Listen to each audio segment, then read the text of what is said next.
As per Companies Act 2013,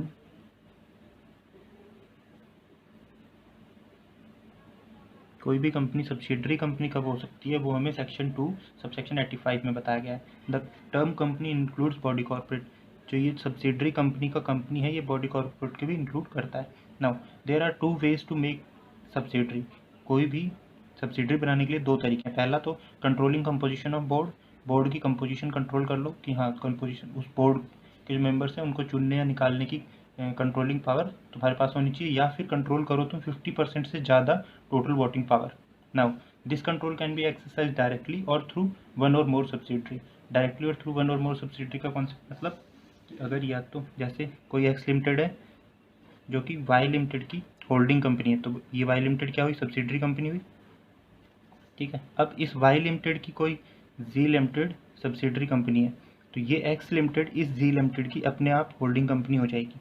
तो इसे हम वाई लिमिटेड की जी लिमिटेड की वाई लिमिटेड ये होल्डिंग कंपनी है, और एक्स लिमिटेड इस वाई लिमिटेड की होल्डिंग कंपनी है, तो एक्स लिमिटेड जी लिमिटेड की होल्डिंग कंपनी हो जाएगी।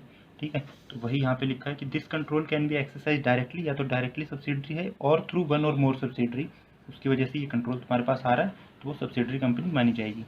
ना एक लेयर्स ऑफ सब्सिडरी का कॉन्सेप्ट निकाला था, उसके हिसाब से प्रेस्क्राइब्ड कंपनीज कौन सी prescribed companies can't have more than 2 layers of subsidiary. जैसे यहाँ पे ये 1 लेयर, ये 2 लेयर। अब इसके बाद अगर जी लिमिटेड किसी मान लो ए लिमिटेड की होल्डिंग कंपनी है तो वो नहीं हो सकता, वो इन प्रेस्क्राइब्ड कंपनीज के लिए नहीं हो सकता। ठीक है, सो ओनली 2 ही लेयर्स हो सकती है। However 1 layer is wholly owned subsidiary, such layer is not counted edge layer. Wholly owned subsidiary का मतलब है जिसके टोटल वोटिंग पावर, या फिर कह सकते हैं सारे के सारे 100% शेयर्स ही कि उसकी होल्डिंग कंपनी के पास होते हैं, तो वो होली ओन्ड सब्सिडरी हो जाती है। मतलब पूरी तरह से ऑन कर रखा है उस सब्सिडरी को। जैसे अगर इसके 100% शेयर्स या फिर टोटल वोटिंग पावर एक्स के पास है, तो इसको लेयर ही नहीं मानेंगे, वो डायरेक्ट एक लेयर और फिर 2 लेयर मानेंगे। ठीक है, सो prescribed companies can't have more than 2 layers of subsidiaries. However, if one layer is wholly owned subsidiary, such layer is not counted as layer. Not apply to, अब ये लेयर ऑफ सब्सिडरी वाला concept किस पे apply नहीं होता, banks पे, non banking financial companies पे, insurance पे और गवर्नमेंट कंपनीज पे ये लेयर ऑफ सब्सिडरी वाला कॉन्सेप्ट अप्लाई नहीं होता।